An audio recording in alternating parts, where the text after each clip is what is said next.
This is Mr. Anderson for Kellogg Community College doing the third page of our practice test here. We are going to look at solving for x, and this is going to be a problem where I would want to clear the denominators, and because getting a common denominator and then working with that is going to be a lot more difficult.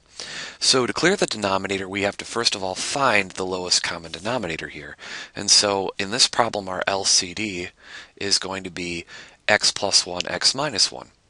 And my big kind of a hint for that is this middle term here. This middle denominator was x squared minus 1, so that really makes it x plus 1, x minus 1. So what if I do, if I multiply every single fraction by x plus 1, x minus 1, what I'm going to get is I'm going to get some simplification that is going to allow me to basically clear the denominators out of the problem. So these two simplify to 1. So what I'm left with is 2x plus 3 times the quantity of x plus 1. The x squared minus 1 is the same thing as x plus 1, x minus 1, so all of these go away and leaves me with just 10 times 1. And then here the x plus 1's simplify, and that's going to give me a 2x minus 3 times the quantity of x minus 1. Now it would be very important for me to warn you that you must check for excluded values, or values that I could plug into my LCD or any of these numbers here that would give me a 0, because that means that you would have a division of 0 error. So you should, just as a precautionary note, set x not equal to whatever numbers come up. So we'll test for that by going x minus 1 is not equal to 0 and x plus 1 is not equal to 0. Now if I solve for x by adding 1 to both sides, I get x is not equal to 1. So one of my excluded values is positive 1. If I subtract 1 from both sides here, x is not equal to negative 1. So my excluded values for the problem are 1 and negative 1. Now after I solve this problem, I should check my answers and see if I actually get one of these two answers. So let's do some FOIL here. So first, outside, inside, last. So this is going to be 2x squared plus 2x plus 3x plus 3 is equal to 10 plus, some more FOIL here, first, outside, inside, last. That's going to be 2x squared minus 2x minus 3x plus 3. Alright, so now I'm going to simplify like terms on this left side here. So this is going to be 2x squared plus 5x plus 3. I'm going to simplify like terms on this right side here. So that's going to be 2x squared minus 5x, and I'm going to have 10 and 3 make a total of, 10 and, that should be, let's see, should that be a, yep, 10 and 3 make 13. Alright, just had to double check my work here. Now I'm going to move the 2x to the left-hand side, and when I do that, you'll notice that the 2x squared moved to the left-hand side simplifies. So now I have 5x plus 3 is equal to negative 5x plus 13. If I add the 5x to both sides, I get 10x plus 3 is equal to 13. Now I'm going to move that over here. 10x plus 3 equals 13. Now I subtract 3 from both sides. 10x is equal to 10. Divide both sides by 10. I get a nice whole number answer. X is equal to 1. However, I have my answer x is equal to 1, but I notice that that's one of my excluded values. So therefore my answer isn't 1. My answer is there is no solution. And there's no solution because you have a problem here. You have an excluded value that happens to be your answer. So if I plug 1 into my problem here, it would probably fix the numerator, but the denominator will give you a division of 0 error in two of these denominators here. So the answer to problem number 9 is no solution. Okay, looking to problem number 10. Find all values for which f of x is equal to 5. Now, this is one of those problems that was worded a little strangely in the book, but really this is an example of the transitive property.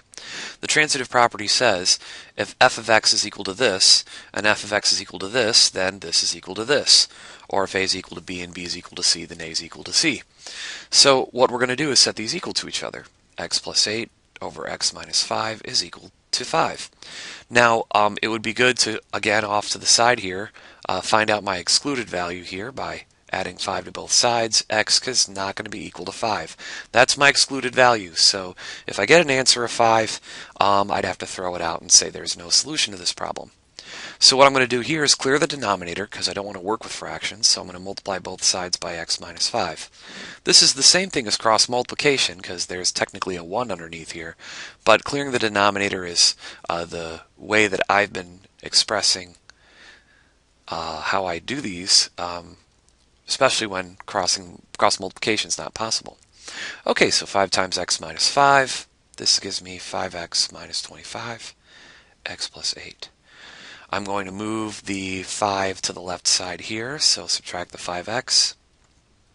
So I got negative 4x plus 8 equals negative 25.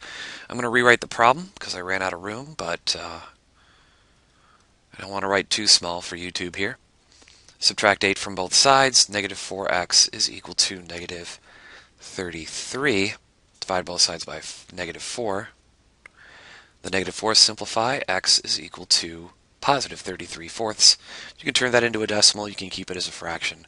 But 33/4 does not match the danger number or the excluded value, so therefore that is acceptable. Alright, here's a story problem. This is a work story problem. So this is going to be a kind of story problem that we'll be seeing throughout our book here. And work problems add up to 1. Because it says Aaron can paint a bedroom in 9 hours, and Tom can paint the same bedroom in 5 hours. So how long would it take both of them working together to paint the room? See, together, T plus T is going to make one total job. So this is Aaron's time and this is Tom's time. But Aaron's going to do it in 9 hours, and Tom's going to do it in 5 hours. So working together, how much will it take for them to get one job done? Well, the lowest common denominator here is going to be 45. And I'm going to do this to clear the denominator. So everything here gets a balloon of 45. Everything gets a balloon of 45, including the 1. That's important to do. So 45 divided by 9 is 5. So this leaves me with 5t. And 45 divided by 5 is 9. This is going to leave me with 9t. And 1 times 45 is 45. Now I add these up, which makes 14 letter t is equal to 45. Then what I'll do is just solve for t here. I'm going to go t is equal to 45 over 14.